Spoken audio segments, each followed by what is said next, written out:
khosung khat a hin chapang mi ni ucha ki bop thei ta khat hi enum thlonin amani ucha hi anole apan chapa pasal ni le le anei thlona hi ji thlon je chen anole apan along si thle jing thlonin chule amani hi atanok pi pen hlan cha hi le thangkam gamwa chale gammang sing la a ki che bwa hi atanok pi pen hlan cha hi ri chen amani ucha za ni khadi ina om hlan chen anole apa en boy tuni ina nanga hlan la naki chap hlan de hi jong lai in la an zon ba hlan atin hi chen amani uchan jong hingi no he pa atin ina chen om khom hlan in hi le sun kim dan chen anule apa pa do hlan ta hi le amani uchan jong heo tuni chuki chema ngama chi lo ding ham tin a seita na hi le a u pan jong boy hen no le he pa en inin an hlonin atin eini wa do hlon le hen in lang ekile gi le hen no le he pa in i pho hlon ding i che dang up ding hetam tin a seita na hi le anau pan jong heo hen no le he pa hong ka a in i hlun ki da lo dang ham chale ina bol thei thei chuken bol na nge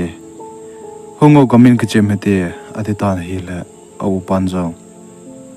hingi hita a chen ki chep no ma na thanop hi le chena hiti atin bachakap na go phel cha ki pu hlonen thang akam hlanding le gamsunga ki chep na hlanding sakhaw khat to ki pu hlonen hi hiti chen khosung cha ho pa hlonen hi le khosung apa hlona hian aloi ho chen golpa na naw to hoilang che ding na hiam tin dong bin hi le o pan jong golpa kanawin ki chem dinga e ha te ma hi le thangkam te go ma wacha ga kap hlan de ka ti he tin hi le aloi hon jong golte ni ke ho jang nei pu bo atin hi le u chaten hin jong hingi kilon gom gom hite thangong kong khom hite tin hiti chen gamang sung langa chen aloi hota ke zot khom bin hi joseph bin anau pa angai lu hle in akiwo pi thi le en a hin la khosunga aloi ho en joseph le nau pa hi ve tum na khat ane nei ji ubin hi ji chen joseph men anau pa hi angai lu na asang de se nen aloi hota akiwo pi jong le anau pa chu la kang lo bin akiwo pin aloi hon jong hiti a amani ucha la kang lo wa akiwo plan ji chu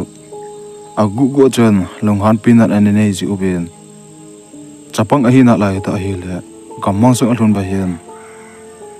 joseph min jong aloi te ni ko ma chen kol te ni keni kanau to tuni in lang ka ke lewa hlan ding a hian anai tum la en wacha ka moi ten thang kam tau hiti atin hi le aloi ten in jong golte ni hiti a chen gel hlan hi le thanop zo o me a hian la gamang sung agil jem khon thang kam lew hen wacha ta min tin i ha po lo do ham ati lo ba atin hi le joseph le nau ten in jong wacha atam na ding mun khat ke e ahin la amun agam hlan in lang ki lewa na the e poe ti a se chen aloi hon jong nang ni he na sangin ke ni he na in wacha tam zo en tien thang jong kam ding bai zon ti ati na hi le joseph le nau ten in jong aloi te ni a ha ko hlon wal pha na chen aloi te ni in a ko na lang son za chu azon ta hi hiti chen gamgil sung la alu hlon pha na chen joseph le aso pe pan aloi te ni in apui hlon na chu gammang la chu he hlon ta pun gam sung la chu ve hlon hi le no masa le jing hlonin theiga chale gammang sung la chen ki chep nong no ma men wacha zo atam hle jing in hi chen ama hon zo wacha akap khom bin thang ain khom khom bin hi le Joseph le so be pas lon sang chan thang cha kam do hlom hlon in hi le aloi te ni zong Joseph le so be pa chung chan alung cha hang le thon tan gu thim chan ke hu li hlon in gulpa Joseph le nau pa hi gu thimin dar na hi ti ni hi le aloi pan jang gulpa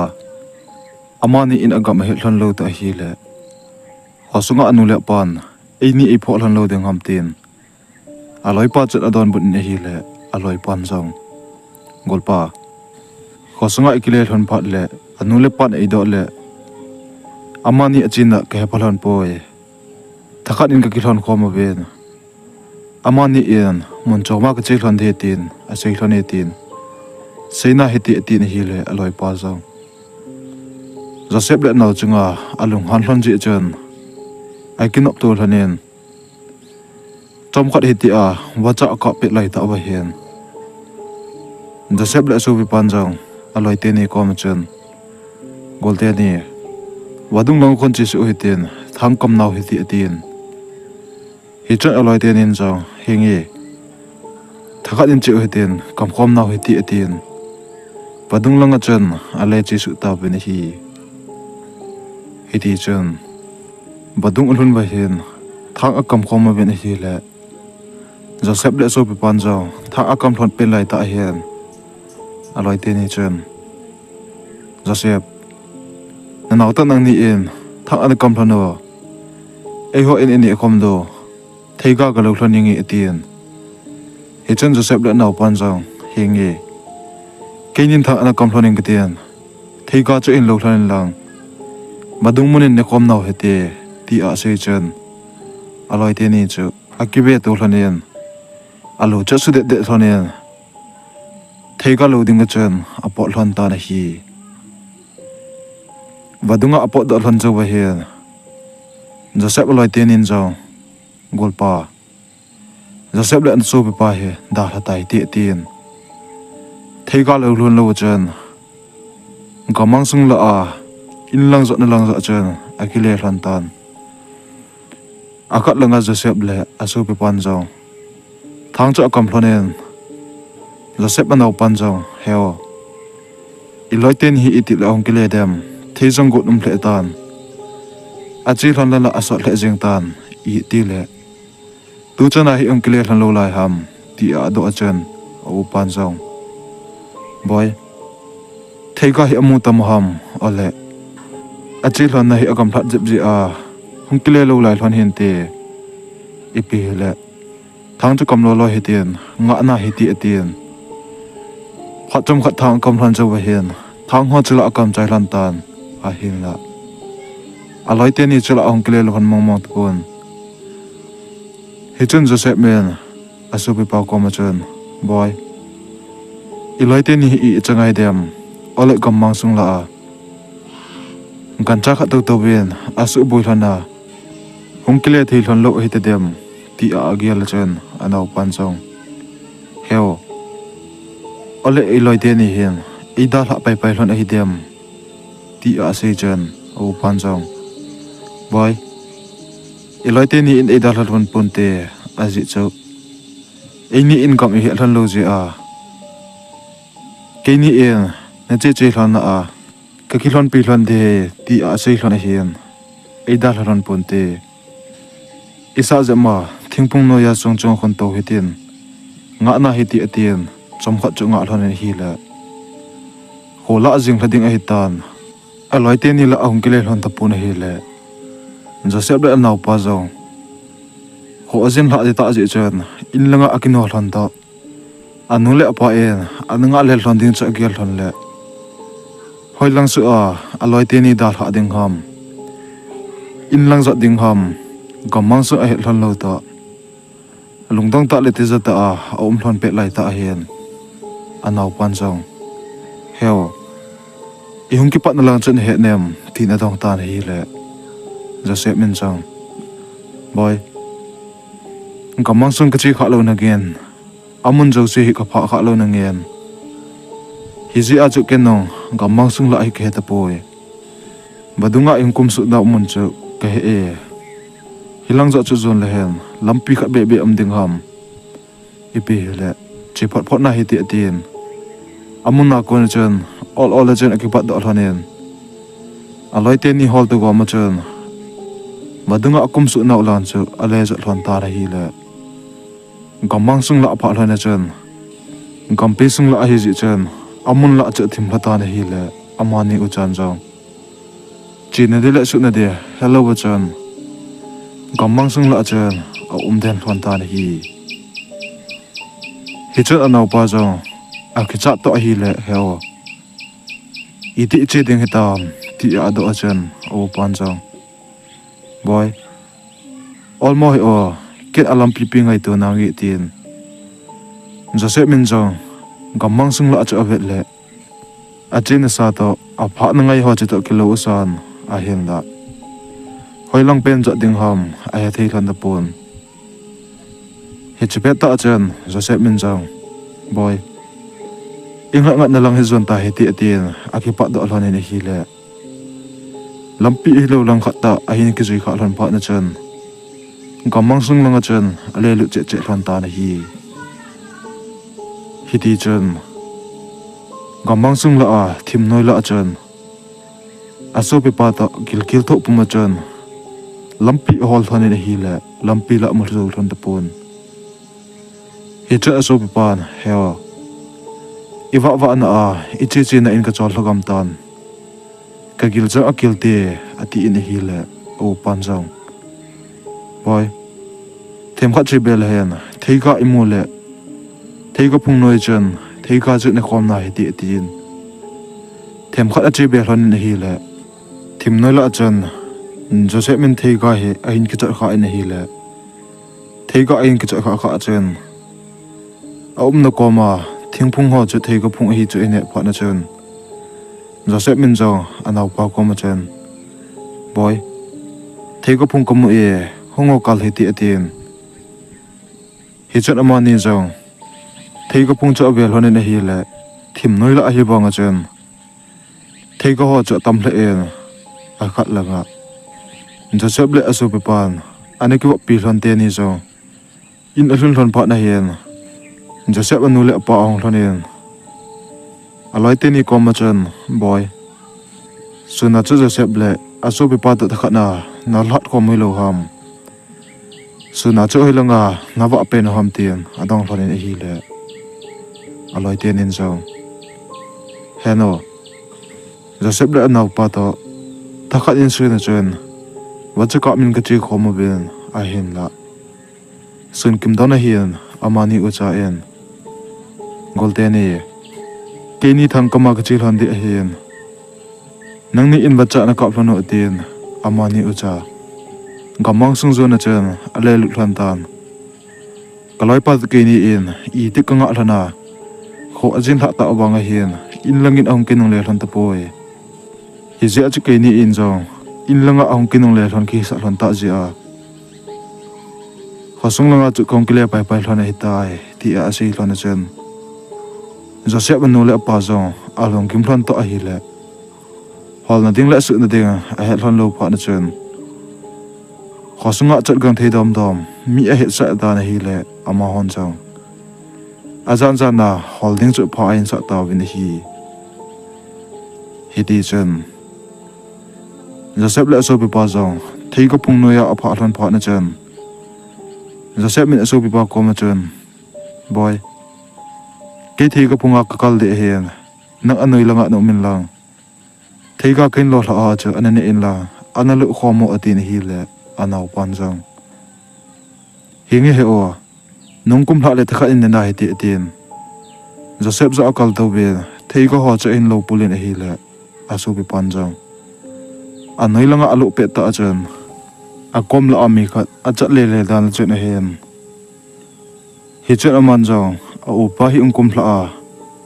thei ka ho alu hu hi sa hlon je chen Joseph anau pa en heo nongkum hla ai tam kalu chai nai lo chu atin hi le akom la a cha le thilkin aza chen adon but ta pone hi le Joseph anau pa jong anang langa kinung heya veding ati lai ta chen akom la a cha le chu all chut amalanga chut hong nai tul tul le Joseph anau pa atu khu ta cha ong ke beng ta na hi le Joseph anau pa zong a ke cha to hi le atu khu ke be na a ko na chen ha pe na chut a peng in hi le a pen pen na chen thingpung chunga Joseph kal chen anau pa pen ki aza pha na hian boy inati ai ti ta a chu nong pen ham tien adong ta na hi le anoi langa ko na chen anau pa en heo kanoi la ma hinang ni lo ham iti anong kum ham ti a se chen Joseph in zong boy kakal na ako rin kum hlanai po na kom la cha koina mo ham tien adong in hi le Joseph anau pan zong heo kanong la hi mi kha cha le le nang ta bang yen adong zong asang yen theiga ilu hu e tin hi le Joseph zong alung adon ta anau pa in hiti a sei chen a ke chat to a pe pe na chen thingpung chunga kon chen kum hlan anau pa kom chen boy theiga chen lo da lang tu an koma mi na pa koma kon chen ko na langa hinung za mo tin hi le Joseph anau pa zong hiti a zam ding ati lai ta a chen a koma pa chen tu anin ko boko no upa he poe ke zo hin upa ka he theiga hi lo lo yo tu anin ko pa khu da la do he ti na hi le Joseph anau pan chong chin na ding wa he lo chen he o hoilang pe na hi kong ding hitam ti a ke sian na chen Joseph zo alung don ta anau hiti a ong ke sian na chen anau pa ke sian cha don punin boy hilang hin zo ngo ke kong pe te pu eti na hi le anau pan chong akal langa a u thing le akal langa chu kinong le ding ati lai ta hian akoma pa chen boy chi hi be o tu an chi chin a kho ama khon na pui mang pe pe ding a hian ke komin zo mo ti a sei bi chen Joseph anau pa zo a ke chat to ani lang to a upa o za a upa in che hian hungin ati cha gel le hoilang zo pe na che ding a hi chu he thei to lo chen ading den ta na hi Joseph anau pan zong a kom la thei ga lu pa chu aga aben hi le asang khola thei ga lu buma asang khola atu a ama kom lai ta a din cha mo mo chen hoi zo hi ko pa hi te dem ti a long dong ta a din pe lai ta hen Joseph anau pan jong a u pa iti alung ha na a ki pa ni hi jong le he o ti a ni ve ko teng le a u pa in thum ve ya hoi ti a don bu cha in het ji chen ko u pa in hoi thum ve ti tin lang chu ka zo de ta etin hi chon man jong he o atin hi le agal langa thei phung langa ko na chen hoi thum bai ong ke tin hi le akoma ading pa ko na chen hoi ke ti chu anom ta pon hi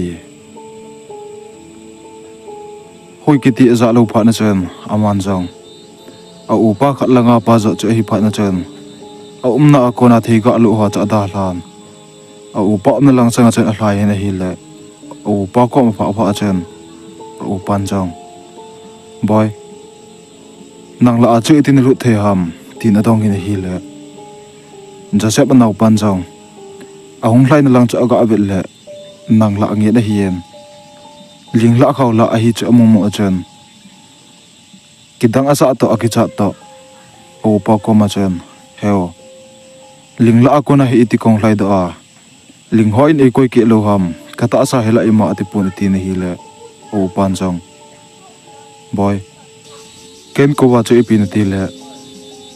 kom na lang sang zon lo wa amuna chu nom dena he o ti ani ko ham tin adong kitan hi chu anau pan jong heo theiga nen lo pula aga anoi la akalu pe na hin theiga chu atam wal je a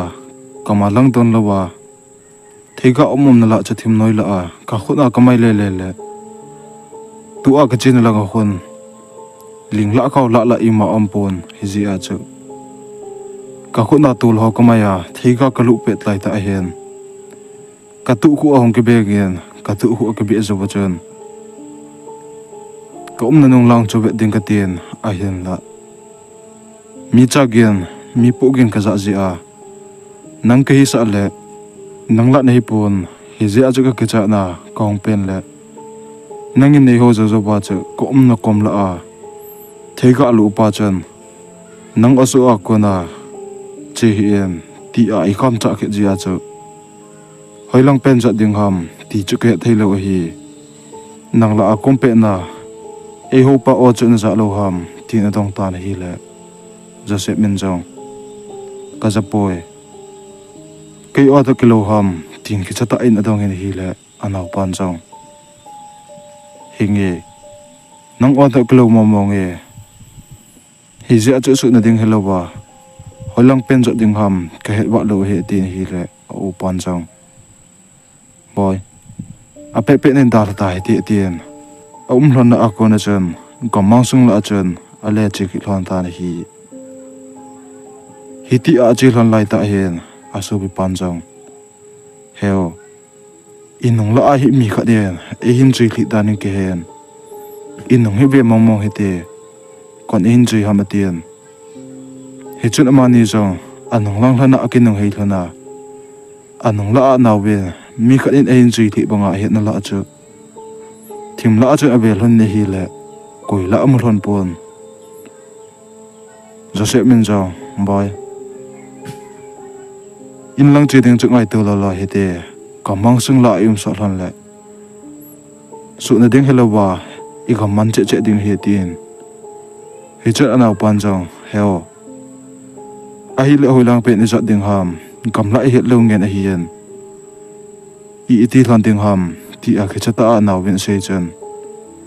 a u pan jong boy kanong nung hin zui to a tin hi chu anaw pan jong anong nung azui pe lai ta hian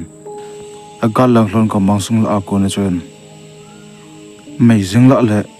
lawa noi la kha de en mu hlan tan mei azin le lawa noi lang chu amanin jong all la chen anai lu hlan hi le amun a hlun hlan a chen ko mangsung la a thing phung thing na a bon a chen a hinga kha cha am bon hi chu pe ta a chen a gal lang hlona song pi le na le jing khat chu en mo hlan a chen Joseph min zo anaw ko ma chen boy ka chol wal jing te sung pi le na le jing na la kon che ten la zong wa en cham khat ki chol na he ti hi le anaw pan jong heo a kam dan ko vet le anup tu wa le mi la ka yen la la ba en amun la ko anup tu e ten sung pi um lang chu all la chen anai lu thonen sung pi chunga chen akal da thonen ato thlonen e hi le he chu pe ta chen Joseph naw pa chen agal lang ho chu ave le len iti a vet pe lai ta chen thingpung ale na le jing noi khana tha mai ki wa chu em no mo chen Joseph naw pan jong heo igal lang thona tha mai ki wa khona mo em tin dong ta na hi le Joseph min jo anaw pa sen rang chu ga ave na hi le ave to ki tu chen chen thingpung ale na le jing noi khana tha mai ki wa mo mo chen aman jong boy hibang ka mang sung lai ta a I ti hi le tha mai wa ku he dem ti a lung dong ta a sei lai ta chen anaw pan jong heo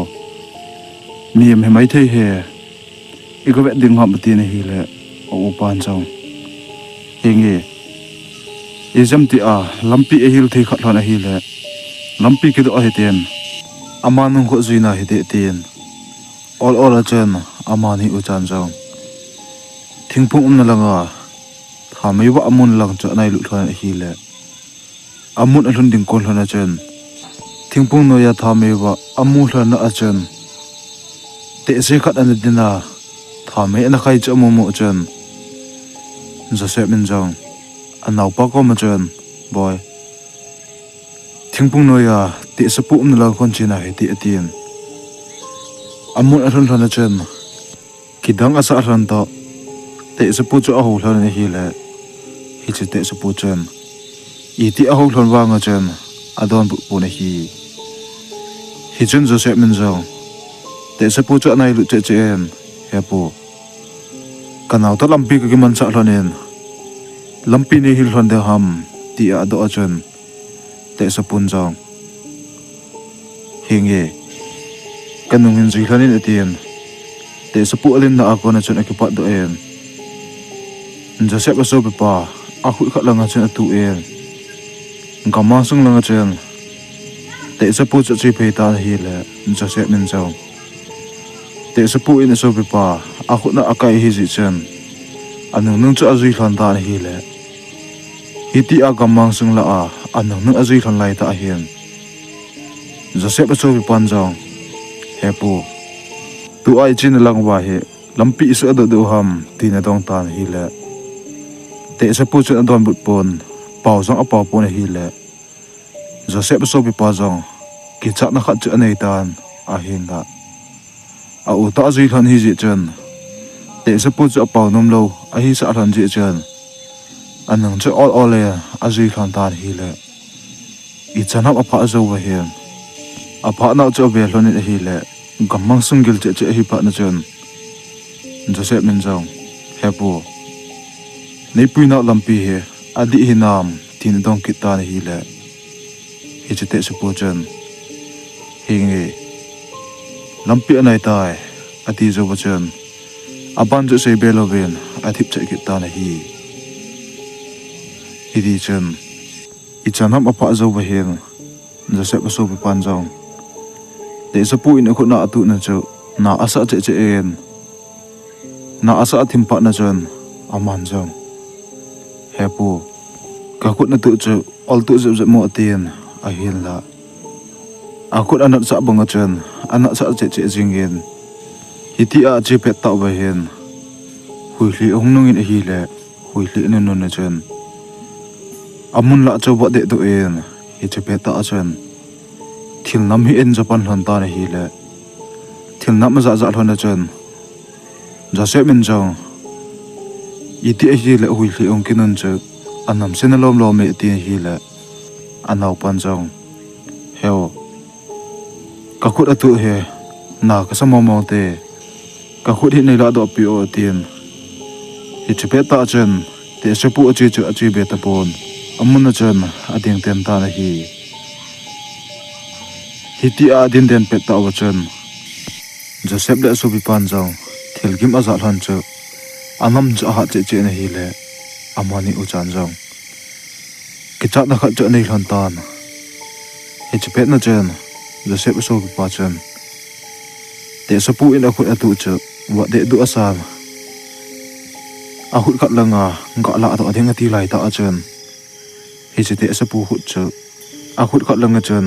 aga atu ta na hi le atu to ki tu chen na chen hut cha po de du in a zot de du in hi le hi che chu a ki khoi kha kha a chen ama zo a ki chat wal ji chen a pen ta thon te sapu lim le mel ata sa chung ho chu aven hi le a ve to ki tu chen na chen thingpung noya namo hlan cha ta bang ta lo wa chen ata sa chung ho chu mon de du in amit awai ahut akeng ata asa pumpi chen lung a hung do saw saw in hi la hi chi chu amu mo hlona chen joseph le so bi pa zo a ki cha hlon to pe pe na chen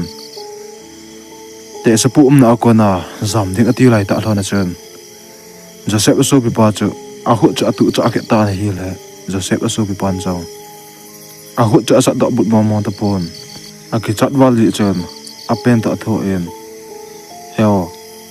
ka khut ka sa do but ta poi ti a se chen hi chen joseph min zo a kom la chu be le le na hi le thingbong khat amon thingbong cha lan te sapu ko cha zep ta na hi le te sapu khut chu a zep la pe en a naw cha ta angat hlon la nga chem a zam hlon ta ra hi hiti chen gammang sung la azam thon pet lai ta hian i te azam thon wanga chen gammang sung la cha pha na bang chen a he fanin hi i chanam azam do hlon jo ba hian Joseph so bi panjang heo kalal wal jingi ki chona hiti atin hi le o panjang boy them kha jambe hete inung langa hin dil kha hi le hi chete sa pu chen eimat ki hlon ding hian hi zi chen jambe hete atin agal lang hlon chen azam phan tan hi le azam phan to ki tu chen chen Joseph min agal langa kona tha mai wa chu ei mo do ta hi le tha mai wa mo mo chen aso be pa da amuna chu ading den hlanen tha mai wa amuna lang hlan chu aga ve hi le hi chete sa pu chu kamang sung la akona amani lang sanga all la ahong nai tu tu chu mo hlan pha na chen Joseph le so be pa jang a ke cha hlan ta so na ding a he hlan lo pha na chen a kom la a thing phung le nang la ke ka la chen a ke jep hlanen ama sang lang hlana tha mai wa amuna lang chu nang ho ki ka la ko na chen ave tho hlan ta na hi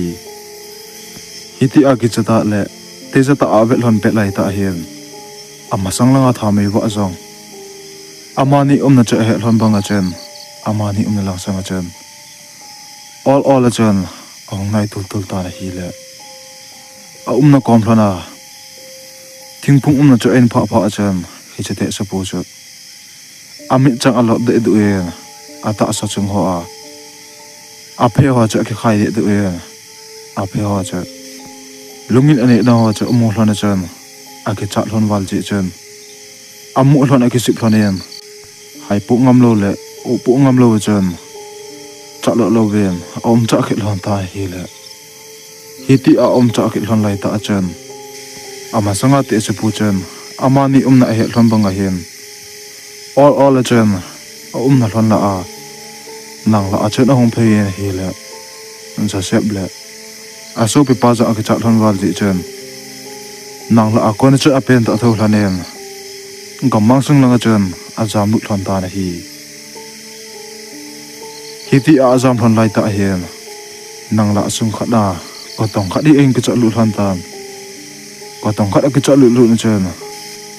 ko tong cha thu wal ji chen akile lu hlon na hian thing kha na hian alu hlon a ki ta kha hlon in hi le ko hello chen ko tong sunga chen om den hlon ta na hi hi chen Joseph zong amang tabang ata bang a hen kampi sung la kha de hen an umen gammang sung la cha ave na hi le thingna lo na zule wa ho cha hing se nem vet nom om hle jengin Joseph zong gammang sung la awa pe ta hen agal khat langa in kisa cha en mo chen in kisa om na langa chen azon pe ta na hi le